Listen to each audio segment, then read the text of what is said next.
Hello, friends. The former commander of the ground forces, Colonel General Churkin, confirmed that Russia was not prepared for a long war. And no one knows what to do now. The President of the Russian Federation set the goals of denazification and demilitarization. In my opinion, Russia was once again unprepared for war, as was the case in previous years and centuries. They decided to quickly seize Kyiv in 3 days. They even brought their dress uniforms with them.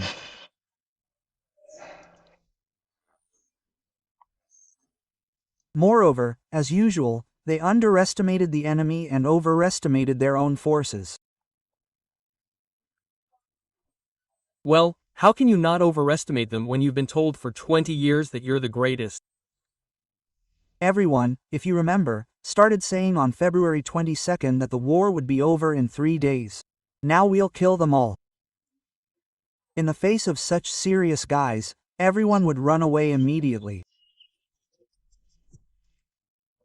Essentially, the country's leadership was presented with what I would call false information, that 70% of Ukraine's population was for us, and 30%, well, against. It turned out to be exactly the opposite, 30% for us, and 70% against. Today, as I understand it, it's not 30%, but 0.30%.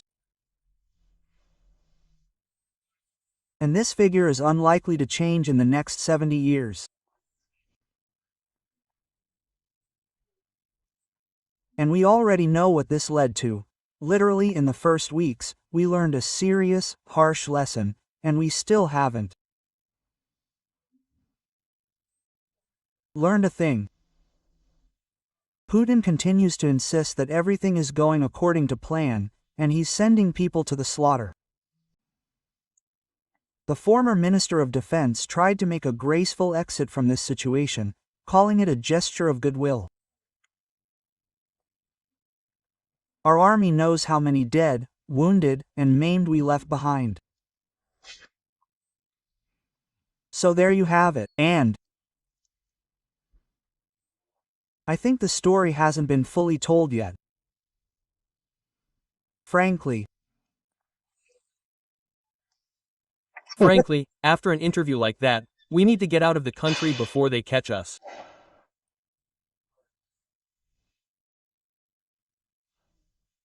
Propagandist Komantian says that Putin's Russia doesn't need the Donetsk region at all. She returned to Donetsk. There are simply no tickets at all, absolutely none. Well, nothing goes to Donetsk, as you know. It's a completely abandoned, useless territory, where nothing goes. More than 1 million people sacrifice themselves to seize territory that no one needs. Aren't you laughing? You don't get it. This is Russia. There are no tickets at all, basically. In short, I just don't know how this can be. They simply don't give a damn about the region. They didn't abandon their own, they spat on their own and forgot about it. The wife of a United Russia deputy told Russians to go to hell.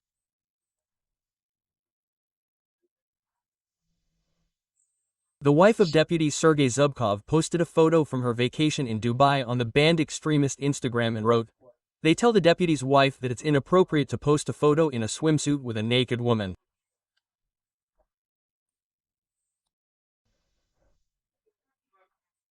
Just get off my page. Give me money from the budget first, so I can go to Paris, Rome, Dubai, Belgium, well, all those unfriendly countries. Give me the money first, and then go." This is Russia. State Duma Deputy Dmitry Pevsov dreams of reaching Kyiv, Poltava, and Odessa and swimming there. No, I think we just need to find and reach the places we need to reach in our cities, Kyiv, Poltava, Odessa, Mykolaiv, so that we can eventually go to Odessa, relax, and swim on the beaches. And that's exactly how this issue is resolved. Let's wish Dmitry his dream comes true. Kind people will help him get to Odessa, carefully lift him out of the trunk, and say, "Come on, Dima, swim." Amur region, Oktyabrskoye village.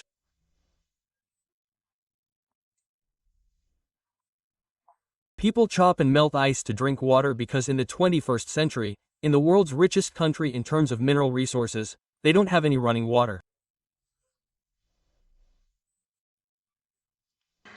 We go inside the fence. We see that our barrels are empty. Go ahead, here are empty barrels. There's no water. Grandpa, what are you doing? Ice. There's no water. There's no water. And is that rainwater? Yes, from the roof. Yes, yes. Well, I see. There's no running water in our house. So, we don't have that kind of luck. Then we go from the kitchen to the hallway. Here you can see that the snow we collected is already melting in the hallway. There it is. Done. We'll filter the snow and eat it. America is constantly preventing us from bringing water into the house. A moment of common sense. Let's enjoy it. You know, I still can't fathom how smart I have to be to live in the largest country in the world, with the most.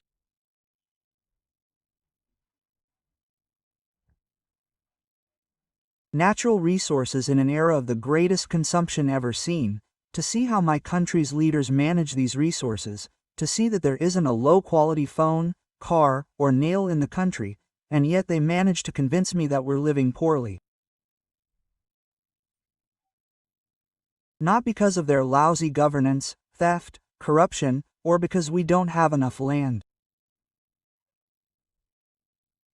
That's how intelligent I have to be to believe that launching billions, hundreds of billions of dollars worth of missiles at a neighboring country, while half my country lives below the poverty line, while pensioners fight over late payments, while pensions are 15,000 rubles, isn't our problem, believe me. We just don't have enough of Donbass. But we're not seizing, we're liberating. Therefore, we're ready for peace. Only if you, help yourself, so as to liberate yours from Zaporizhia. Let's also get Kherson. You're such a coward inside that you can't even admit it. You can't even afford to be clear-sighted, even to ask questions within yourself.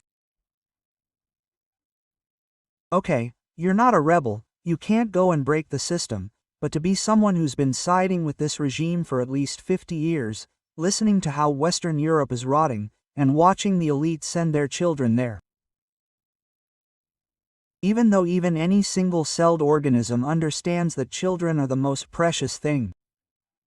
Looking at all this, you still believe it. How? I can't grasp it. Okay, who are you? What's your name, warrior?